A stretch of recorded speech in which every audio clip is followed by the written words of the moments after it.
તો નમસ્કાર વિદ્યાર્થી મિત્રો, હવે આપણે આગળ વધીએ 11મા પાઠમાં. છેલ્લા વિડિયો લેક્ચરમાં આપણે વિદ્યુત સ્થિતિમાનના તફાવત સુધીની માહિતી મેળવી લીધી છે. હવે આજે આપણે પાઠમાં આગળ વધીએ. આજે આપણે ટોપિક જોવાનો છે એ છે ઓહમભાઈનો નિયમ. ઓહમભાઈનો નિયમ 11મા ચેપ્ટરમાં ખૂબ જ મહત્વનો પ્રશ્ન છે આપણી માટે. બરોબર, એનું જે સૂત્ર છે ઓહમના નિયમનું એ વારંવાર વપરાશે આ ચેપ્ટરમાં, એટલા માટે આ ટોપિક ઇમ્પોર્ટન્ટ બની જાય છે. ઓહમનો નિયમ પહેલા સમજીએ આપણે કે ઓહમનો નિયમ કહેવા શું માંગે છે. તો ઓહમનો નિયમ એવું કહેવા માંગે છે કે વિદ્યુત સ્થિતિમાનનો તફાવત અને વિદ્યુત પ્રવાહનું મૂલ્ય બંને એકબીજાના સમપ્રમાણમાં હોય. કોણ કોણ? વિદ્યુત સ્થિતિમાનનો તફાવત V, વિદ્યુત પ્રવાહ I બંને એકબીજાના સમપ્રમાણમાં હોય. મતલબ કે અહીંયાથી હું વિદ્યુત સ્થિતિમાનના તફાવતનું મૂલ્ય વધારું તો વિદ્યુત પ્રવાહનું મૂલ્ય પણ એટલા જ પ્રમાણમાં વધે. આ બાબત તમને ખબર હોવી જરૂરી છે કે વિદ્યુત સ્થિતિમાનનો તફાવત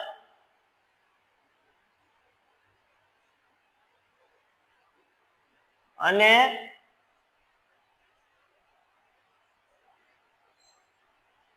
વિદ્યુત પ્રવાહનું મૂલ્ય એકબીજાના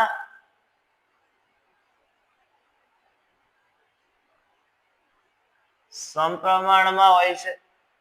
તમને બધા સિમ્બોલ આવડે, મતલબ તમને સૂત્ર બનાવતા પણ આવડે. વિદ્યુત સ્થિતિમાનનો તફાવત મતલબ કે V, ચલે છે એની નિશાની, અને I, તો V ચલે છે I. બરોબર, પણ આ કોઈ સૂત્ર થયું નહીં, આ એક પદ થયું. હવે મારે ચલે છે એની નિશાની હટાવી હોય અને બરાબરની નિશાની મૂકવી હોય તો મારે અચળાંક વાપરવો પડે. તો ઓહમના નિયમનો અચળાંક છે એ છે તમારો R. સાહેબ R તો અવરોધનો સિમ્બોલ નહીં સાહેબ, મને તો સ્કૂલમાં એવું શીખવાડ્યું. હા, પણ ઓહમના નિયમનો અચળાંક પણ R જ છે અને પાછળ શું હતું? I. જ્યાં R શું છે તો કે સમપ્રમાણતાનો અચળાંક, જેને કહેવાય શું? તેને કહેવાય તો અવરોધ જ. આવી રીતે જેમ આપણે દર વખતે કરીએ છીએ એવી રીતે કે જે V છે એ છે વિદ્યુત સ્થિતિમાનનો તફાવત, બરોબર છે, જેનો SI એકમ પણ V જ છે. I જે છે એ છે વિદ્યુત પ્રવાહ, જેનો SI એકમ એમ્પિયર છે, અને અહીંયા અવરોધ, અવરોધનો SI એકમ ઓમેગા છે. શું છે? ઓમેગા. આ નિશાની ઓમેગાની કરી છે, જે અવરોધ વાળા ટોપિકમાં પણ ફરીથી એકવાર હું SI એકમ તરીકે દર્શાવીશ, તમને યાદ હોવી જોઈએ. આ જે નિશાની કરી છે એ ઓમેગા કહેવાય એને, અને જે અવરોધનો SI એકમ છે, તમારે ધ્યાન આપવાનું છે આમાં. હવે જો મારે આ સૂત્રને સરળતાથી યાદ કરવું હોય તો નોંધ લેજો. બરાબર, V RI ની બદલે હું IR કરવા ચાહું તો કરી શકું, કેમ કે બંને એકબીજાના ગુણાકારમાં છે. આમ મૂકું કે આમ મૂકું, ગુણાકાર તો સેમ જ થવાનો છે. તો એટલા માટે હું આવી રીતે કરું છું. કેમ આવી રીતે કરું છું તો કે આ મને સરળતાથી યાદ રહે. આને આ સૂત્રને ઓહમના નિયમના સૂત્રને હું શું બોલાવીશ તો કે હું બોલાવીશ વીર, જેનાથી મને લાંબા સમય સુધી ઓહમના નિયમનું સૂત્ર યાદ રહી જાય કે ભાઈ વીર. બરોબર છે, એટલા માટે. ત્યારબાદ આગળ વધીએ. હવે આપણે ઓહમના નિયમનું સૂત્ર મળ્યું તો એના ઉપરથી આપણે દાખલાઓ ગણી લઈએ, એક્ઝામ્પલ્સ ગણી લઈએ થોડા ઘણા. ધારો કે મને વીરની ગણતરી માટે V બરાબર 220 વોલ્ટ આપેલા હોય. V બરાબર કેટલું મૂલ્ય આપેલું હોય? 220 વોલ્ટ. V શું છે તો કે વિદ્યુત સ્થિતિમાનનો તફાવત આપેલો કેટલો છે? 220 વોલ્ટ. અવરોધ મને આપેલો હોય 1200 ઓહમ. બરોબર, અવરોધ R, ઓહમની નિશાની 1200 ઓહમ. બરોબર છે. હવે V અને R આપેલો છે તો શોધવાનું શું કીધું હોય? સિમ્પલ છે. આઈ શોધવાનું કીધું હોય તો મેં 3 નિશાની મૂકી એટલે મને તરત ખબર પડી કે સૂત્ર કયું વાપરવાનું છે, વીર વાપરવાનું છે અને મેં આગળ દાખલો ગણવાનો શરૂ કર્યો. v i r. શોધવાનું શું છે તો કે i. શોધવાનું તો i છે, તો i ને હું કરતા બનાવું, i ને બનાવ્યો કરતા, v ગયો અંદર. હવે તમને સમજ પડવી જરૂરી છે. જો આમાં ગડબડ ગોટાળા કર્યા તો ભેગું થશે નહીં. v અંદર જાય તો હંમેશા ઉપર જાય, r હંમેશા નીચે જાય. ધ્યાન આપજો. v નું મૂલ્ય આપેલું છે 220, r નું મૂલ્ય આપેલું છે 1200. એક એક શૂન્ય ઉડાડ દેવાની. 22 ભાગ્યા 1200 કરીને 22 ભાગ્યા 120 કરીને i નો જે જવાબ આવે અહીંયા લખી દેવાનો.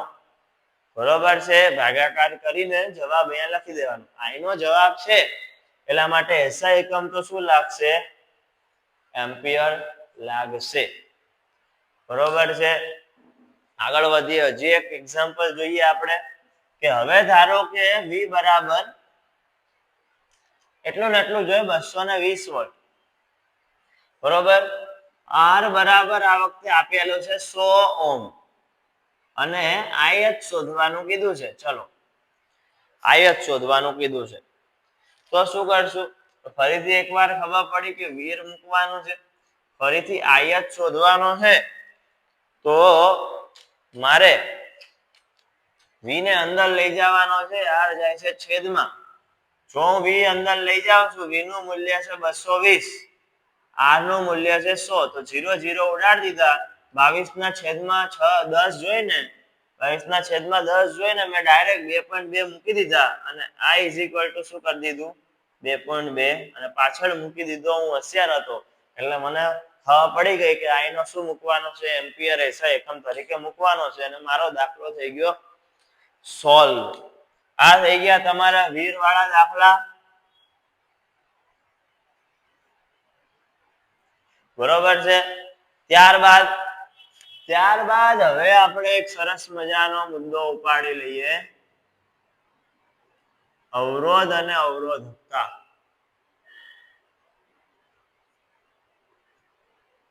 અવરોધ અને અવરોધકતા. બરોબર છે? ખૂબ જ સહેલો અને ખૂબ જ સિમ્પલ મુદ્દો છે અવરોધ અવરોધકતા. આપણે બહુ મગજમારી નહીં કરીએ, આમાં માત્ર સૂત્ર મેળવવાનો પ્રયત્ન કરશું. પહેલા આપણે જોઈએ કે અવરોધ કયા કયા સંજોગો ઉપર લાગુ પડે. અવરોધને કયા કયા સંજોગો લાગુ પડે? તો અવરોધ ને લંબાઈ એટલે કે L, ક્ષેત્રફળ એટલે કે A, બરોબર છે? લંબાઈ, ક્ષેત્રફળ અને દ્રવ્યની જાત, આ ત્રણેય ઉપર અવરોધ આધારિત હોય. અવરોધ કઈ કઈ વસ્તુઓ ઉપર આધારિત હોય? તો કે વાહકતાની લંબાઈ, એનું ક્ષેત્રફળ અને એની જાત ઉપર, મતલબ કે કયા દ્રવ્યનું બનેલું છે એની ઉપર. આ તમને ખબર હોવી જોઈએ. આ ત્રણેય વસ્તુ ઉપર આધારિત હોય. કોણ? અવરોધ. બરોબર છે? તો એટલા માટે r ચલે છે L, r લંબાઈના સમપ્રમાણમાં હોય પરંતુ ક્ષેત્રફળના વ્યસ્ત પ્રમાણમાં. લંબાઈ જેટલી વધશે એમ અવરોધનું મૂલ્ય પણ વધશે, પરંતુ ક્ષેત્રફળ જો વધશે તો અવરોધનું મૂલ્ય ઘટશે. સમપ્રમાણ અને વ્યસ્ત પ્રમાણ તમને ખબર હોવી જોઈએ. હવે જો આ બંને સમીકરણનું ભેગું સમીકરણ બનાવું તો કંઈક આવું થશે. r ચલે છે L ના છેદમાં A. હવે ચલે છે ની નિશાની હટાઈને બરાબર મૂકવું હોય, હમણાં કીધું એમ મારે મૂકવો પડે અચળાંક. હવે ઓહમના નિયમના અચળાંક તરીકે મેં શું મૂક્યું હતું? r મૂક્યું હતું, પરંતુ અવરોધ વાળામાં અચળાંક તરીકે મારે મૂકવાનો છે ρ. બા શું છે? તો આને કહેવાય રો. આને કહેવાય રો અને એની નિશાની છે આવી ઊંધો એકડો. ગુજરાતીમાં જે એકડો કરો એને ઊંધો કરવાનો અને એ છે રો ની નિશાની. રો શું છે? તો કે રો છે સમપ્રમાણતાનો અચળાંક. રો છે સમપ્રમાણતાનો અચળાંક. બરોબર છે. કઈ વસ્તુ શું છે બધું આપણે જણાવી દઈએ તમને સમજી જાઓ. આ છે અવરોધ, આ છે લંબાઈ, આ છે ક્ષેત્રફળ. હવે તમને ખબર હોવી જોઈએ કોને? તમને ખબર હોવી જોઈએ કે લંબાઈનો SI એકમ મીટર છે, ક્ષેત્રફળનો SI એકમ મીટરનો સ્ક્વેર છે. બરોબર. અહીંયા જોઈ લેજો ઘડીક, અહીંયા જોઈ લેજો. અવરોધનો SI એકમ જે કીધું તું મેં શરૂઆતમાં તમારે યાદ રાખવાનું હતું. અવરોધનો SI એકમ છે ઓમ, ઓમેગાનો સિમ્બોલ. બરોબર. આ જે SI એકમ છે એ અવરોધનો છે એટલે અહીંયા લખી દઈએ અવરોધનો SI એકમ ઓમ. બરોબર. હવે અહીંયાથી હું અવરોધકતાને પકડી લઉં. કોને પકડી લઉં? અવરોધકતાને, રો વાળા સિમ્બોલ. અને આના સૂત્રમાં બહુ મગજમારી, મારા મગજ ઉપર બહુ પ્રેશર દીધા વગર આના સૂત્રમાં અવરોધકતાને હું બહાર કાઢી લઉં, રો ને હું બહાર કાઢી લઉં તો કેવું સૂત્ર બને? તો આર અંદર જાય પણ એ સાથે જાય. બંને ઉપર લખવાના અને એલ ને ક્યાં લખવાનો? નીચે. તો આ બીજું સૂત્ર બની ગયું. રો બરાબર આર એ અને છેદમાં એલ. અને તમને એ પણ જણાવી દઉં જોડે જોડે ખૂબ જ ઝડપથી ખાલી લખતા રહેજો તમે કે આ જે સિમ્બોલ છે રો એનો SI એકમ ખાસ ધ્યાન રાખજો. અલગથી કરીને બતાવું તમને, સમજી જાઓ. આ સિમ્બોલનો SI એકમ તમારે લખવાનો થશે, દાખલામાં ગણતરીમાં કરવાનો થશે. ખાસ તમને કરીને બતાવું, જોઈ લેજો. Row is equal to R A ના છેદમાં એલ લાયા આપણે.